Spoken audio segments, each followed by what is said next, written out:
Hello, ladies and gentlemen. Thank you for attending our webinar today on how to be Brexit ready, what you need to know about indirect tax for Oracle ERP.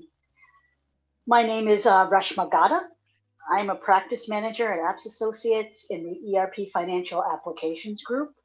We also have with us Katie Somerville, Senior Oracle Functional Consultant from Innovate Tax, as well as Nathan Farmer, Global Commercial Director for Innovate Tax, who will be presenting our seminar today.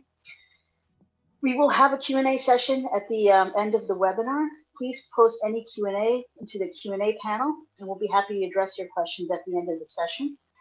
We will also have a couple of poll questions we appreciate your response to during the session. As I said, I am Rashma Gada, practice manager. We have Katie Somerville and Nathan Farmer, and I'm going to hand it over for Nathan to tell us a little about our companies and our partnership. Hello, yes, thank you very much, Reshma. It's Nathan Farmer here, Global Commercial Director from Innovate Tax. And yeah, just to frame today's webinar, I wanted just to go through very quickly the partnership that Innovate and Apps Associates have shared for the last 4 years, specifically with, due to the Apps Associates growth in many different regions. Innovate Tax has become kind of a go-to where indirect tax technology and automation has been present in the opportunities and implementations that they've done around the world. We were formerly known as eBiz Answers, but we decided to make the change to Innovate Tax a few years ago after realizing that we were doing a lot more than just EBS tax and looking more towards cloud, and now lots of other different pieces of technology as well. With our recently launched agnostic tax technology services this year. And yeah, you'll find us here in the US, in Europe, and of course in the Middle East, which have very recently adopted indirect taxes in VAT. Do you want to pop on the next slide? So as with most presentations and webinars, everyone likes to show some of their clients. Some of our shared clients here between Innovate and Apps. The idea of this slide is we've got plenty more, but the idea is to just show you that irrespective of the industry in which the businesses and customers come to us, our global solution for 150 countries worldwide fits any of those industries. And we've worked particularly hard with the Apps Associates customers to make sure that they get the best possible functionality, both in EBS, but also more importantly, with the adoption of cloud.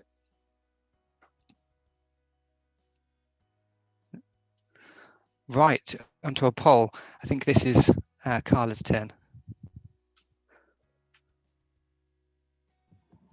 Yes, I did launch that. If you could just go ahead and answer the questions there, that would be great. I'll give a couple of minutes to see how the responses come in.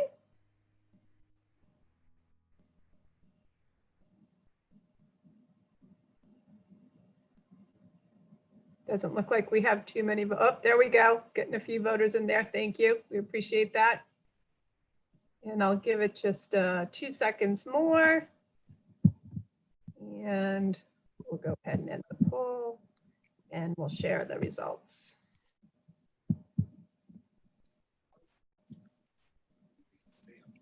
So do you currently buy and or sell to Northern Ireland? We have a couple of yeses and a no. And then will you stop transactions through the UK because of Brexit? Looks like no and undecided.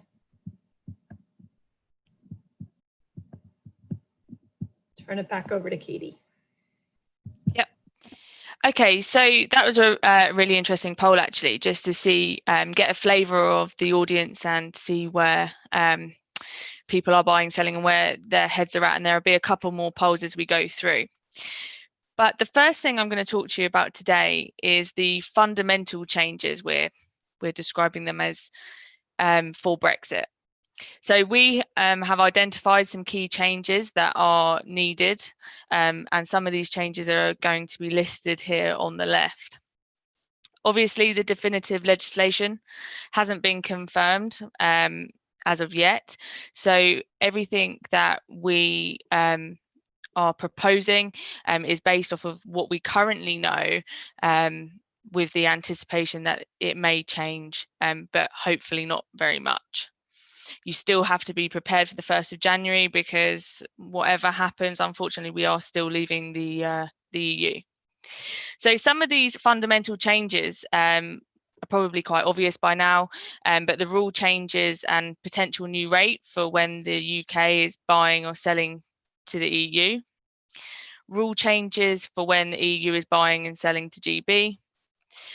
You could need some potential rule additions to handle the EU buying and selling to Northern Ireland, and vice versa. So the rule additions to handle Northern Ireland buying and selling to and from the EU. So as we know, Northern Ireland at the moment is going to have a different tax treatment for goods. When transacting with the EU, they're going to form part of the EU, and unfortunately Oracle doesn't like the look of that one, so you have to accommodate that in your system accordingly, which I'll go through later on in the presentation. Some of these changes, again, as I mentioned, will change, but hopefully they're pretty much concrete by now, even though I know even some recent legislation came out just last week.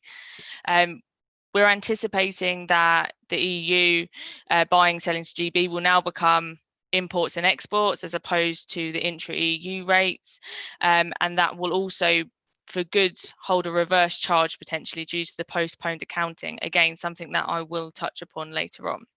So these are just a few of the fundamental changes. So I'm going to move on now to what we're calling the advanced changes. So these are some more specific scenarios that you may have in your business. So such as any drop shipments that you currently have or will have that involve GB and or Northern Ireland. If any of your UK entities or any of your entities have multiple registrations that include the UK. If you have any tax extensibility that is currently being utilised by an EU country and or GB. If you have any warehouses that are located in the EU and or Northern Ireland, or again are planning on putting them in or potentially ending a warehouse and moving it to one of the European countries, which we have seen recently. Also, if you have any current customizations or forms personalizations, even around things such as accounting, these may be affected due to the change in rates and treatment of tax.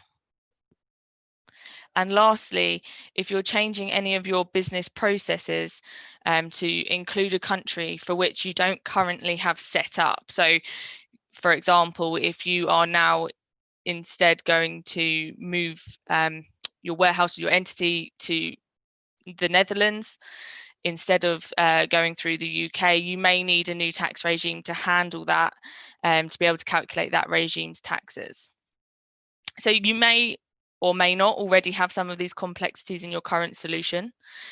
But these are just things that we want to highlight to you that you need to be thinking about, because a lot of people are just thinking, well, you know, it's just the UK is leaving the EU and now we're going to charge import and export. When really, if you dig a little bit deeper, it's not that simple, and you could be looking at some major changes.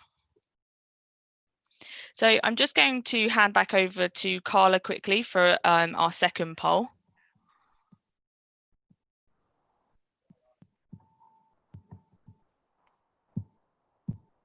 Okay, great. That is up there. Just one question. If you could take the time to answer it, and then we can report the findings, that would be great. Thank you.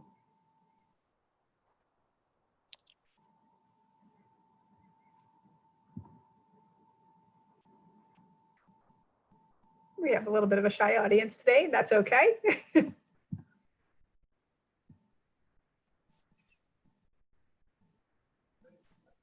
Okay, I'm going to go ahead and close that one out and share the results. So we're pretty split there. Do you think you will need a new regime, country, tax solution as a result of your changes due to Brexit? We have one yes, one no, and one unsure. Thank you. Thank you. Okay, so I'm going to move on now to some really basic examples, which is a nice visual just to give you an idea of the pre and the post-Brexit scenarios. This is something that our marketing team are extremely proud of. Looks very lovely, but it really gives a good visual on how this pre-Brexit determination versus post-Brexit determination will work.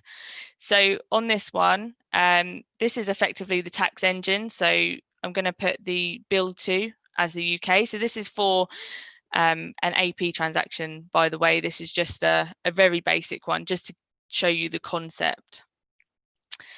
I'm also going to have the bill from as France. So your supplier is located in France for this one. Your ship to is GB. With ship from, we're going to ignore in this sense because this is an AP transaction. And the product type is goods. So this is present times. This is tax pre 1st of January 2021.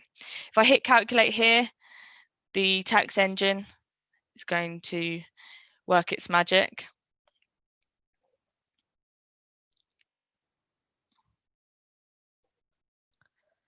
And produce GB VAT EU AP goods 20% with an offset reverse charge of GB off EU AP goods. So you're referencing in Europe in the name, and you've got that reverse charge.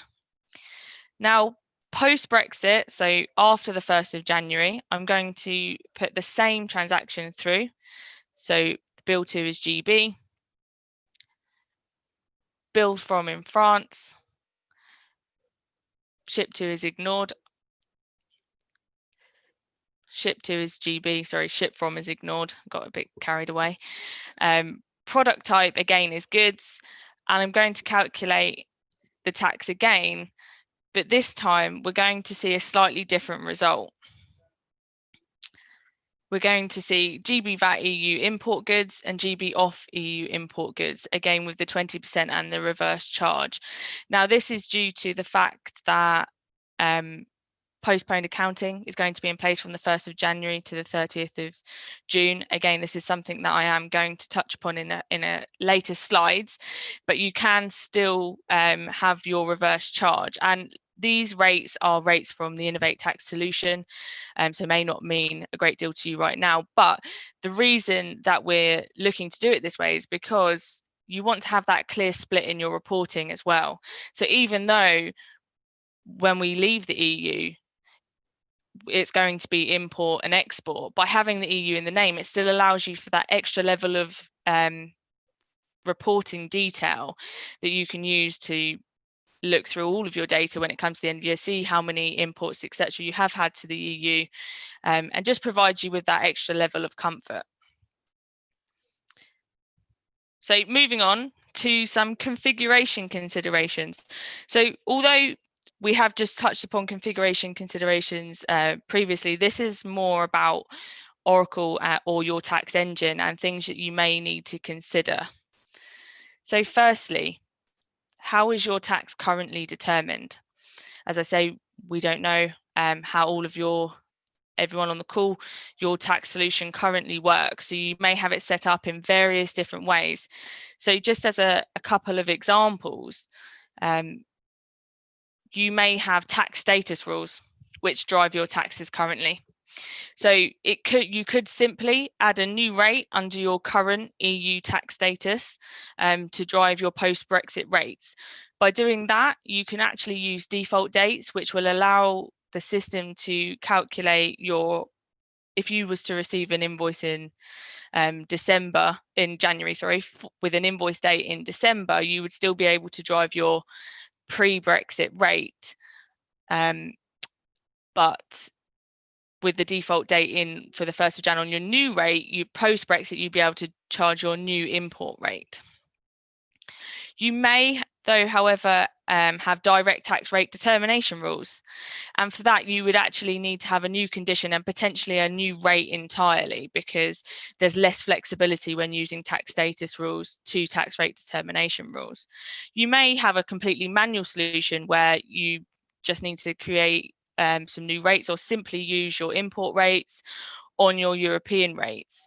But if you have some form of automation currently, that's where you're going to need to dig a little bit deeper into everything that actually does need to change, because we have seen recently some clients think that it's a very minor tweak, but it turns out to be something much bigger, because you have to look at how all of your conditions actually slot together at the moment. So the next point is about transition cutover. So I just mentioned it then, but the deadline is set in stone for the 1st of January 2021. But you do have to remember that if you receive an invoice in January that's dated for December or even earlier, which could be slightly worrying, you'll need to accommodate for that within your tax solution. So as I mentioned before, you could use things such as your default dates, tax rule effective dates, etc. It really depends on how your solution is set up, and if you're unsure with that, that's unsure how to go with about that, that's where we can help you. Because or even if you manually do it, there still are implications to your invoicing and to your users. They need to have the correct training and know how to handle such a situation. So out of the zone, this is a big one. So a lot of people are thinking that it's just a case of taking the UK out of the European tax zone, and that will resolve all problems. But it's really not the case. Especially if you have other EU regimes that transact with the UK, you have to consider your impact across the board. You may have rules which contain determining factors that recognise the European Economic Community within that, and think by taking the UK out that will prevent that condition from triggering, but it's not the case. It can actually affect your current rest of world conditions and rules. So again, that's where you need to take that little bit of extra time and just scratch beneath the surface to see what's really going on. The UK being removed from the EU tax zone is especially important if you do actually transact, if you have other EU regimes that transact with the UK. If you're just based in the UK and you don't have any other entities in the rest of Europe, the impact of coming out of the zone is minimal for you. Again, that is dependent on your setup, but it should be minimal for you. It's mainly going to be not necessarily an issue, but a potential pain point if you don't take a look at that now.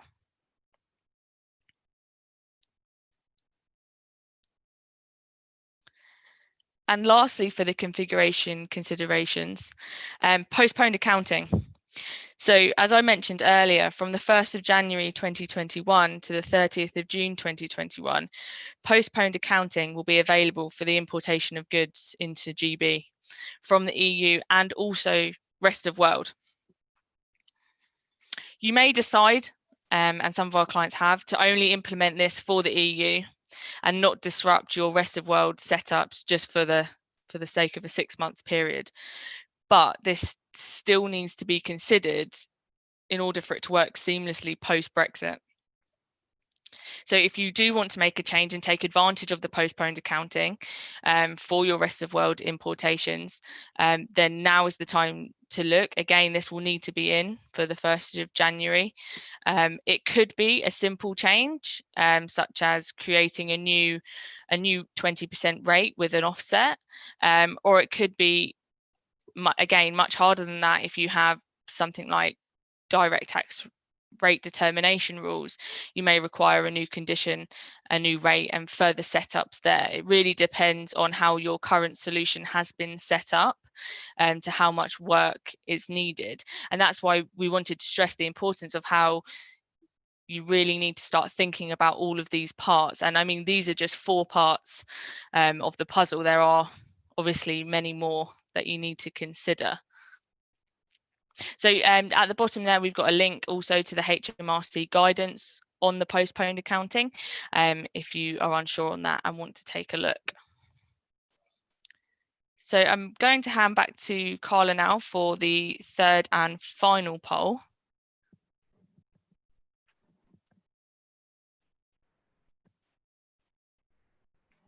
Thank you, Katie. I have that up right now. Our question is, how prepared are you for Brexit and changes to your tax solution?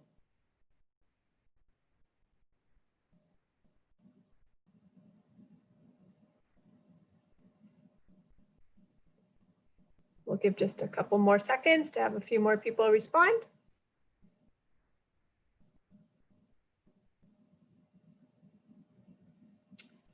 All right, I'm going to go ahead and end the poll and share the results. So unanimous discussions are underway, and we already know what changes will happen to our business impacting tax post-Brexit, but we don't have a plan yet. And to be honest, that is the general consensus, I think, with most clients across the board. I don't think very few are fully prepared, but that's great. And if you do have a plan in place and you're unsure on how to go about that, then now's a really good time to get in touch with ourselves to help you and guide you with that configuration. So the next part here, before I hand back over to Nathan. So what's next? So making it happen, working with us. On your side versus Apps Associates and Innovate Tax's side, from you, ideally you need to align your key business stakeholders, and some of you, by the sounds of it, have already done that. So get all of your tax and finance scenarios, any IT access, your users aligned for testing, and potentially a project manager to own the tasks and keep your business honest and on track.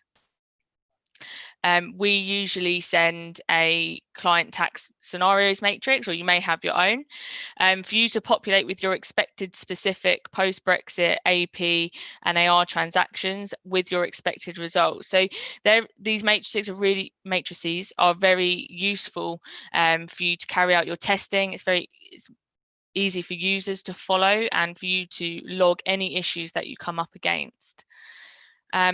Again, provide access if you was to get in touch with us to a dev or test environment in order for us to build and design the required changes.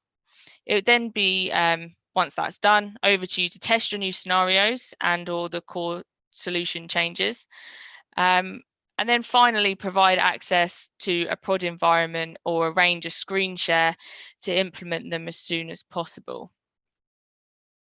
So I'm going to hand over to Nathan now. Thanks, Katie. Yeah, it's good to see everyone's already got a bit of a handle on what they think they're going to need.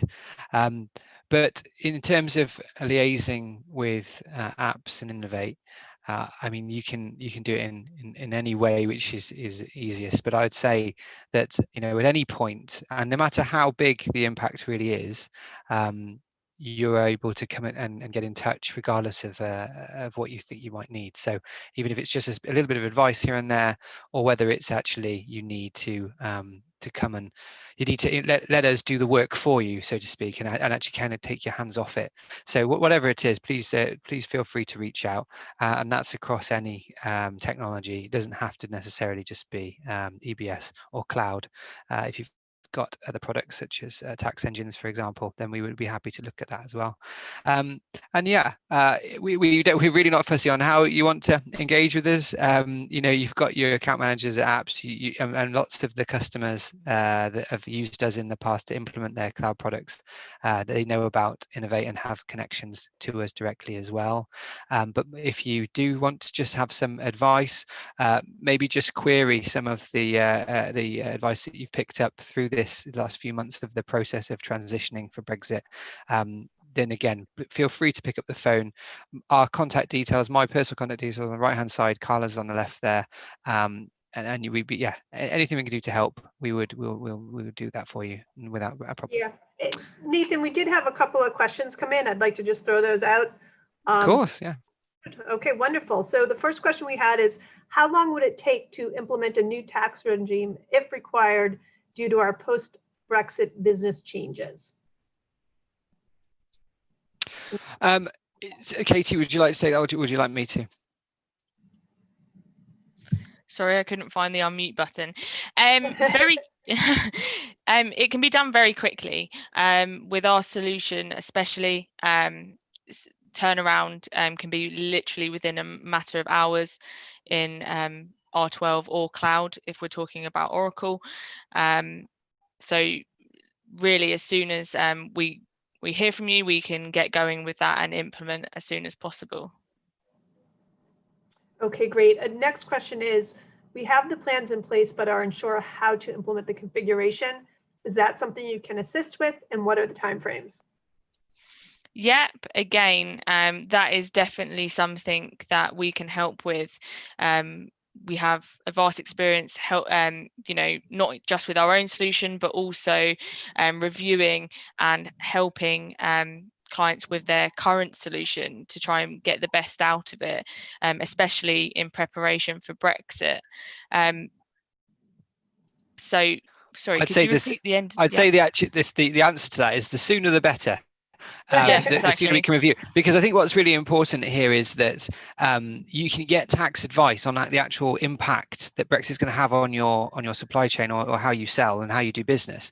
But translating that into configuration that works for you is usually out of the remit of the tax consultants that you may be speaking to, or you're researching yourself. That's where we kind of come in and we liaise in the middle. The sooner you could just get in touch and give us that information, the sooner we could assess and say how quickly we can impact that change. And just to be clear, that question is slightly different to the first question where they were just looking for a regime change. That's a bit of a cleaner one. But either way, it's free advice here, right, guys? So please do pick up the phone or email into Carla, and we'll have a look at anything. That's absolutely fine. Great. And another question that just came in: as the Brexit plans are not yet confirmed, are the changes reversible? Yes. I mean, yeah, of course, absolutely. But we are. I mean, we were quite familiar with Brexit being a British company. We've been following the news quite closely, and we're preparing for lots of different outcomes. But relatively speaking, we've already got solutions ready to drive to our customers. So unless something radical changes between now and January 1st, we're pretty confident that we've already got what's going to be happening. But of course, this is our game, so we'll be there and ready to make those changes for you if something does radical turn up. Terrific. And one last question: we won't be able to go live ahead of January 1st. What is the impact of this? Would the first week of January be too late? So, Katie. Yeah, sorry. So no, so a lot of our clients actually at the moment most of them have actually gone through testing, and it's fully tested in their environment, but they are actually holding off until the first 2 weeks of January, just in case anything does change, to avoid having to go back into production and reverse any changes. Also, a lot of companies actually shut down for a couple of weeks over Christmas, so won't necessarily be processing anything in that time. And the financial impact here is fairly minimal. It's more of from a reporting perspective and a configuration of the rate names that is changing. So a lot of people, if you can't get ready for the 1st of January, then I don't think by delaying it by a couple of weeks is going to really have a major impact. No, and I'd say exactly the same. I mean, a couple of weeks would be absolutely fine. It's purely from a reporting perspective, as you all know. You've got a window in which to do that. But just extrapolating that conversation on just a little bit. But obviously, the EU is now under significant scrutiny from other countries.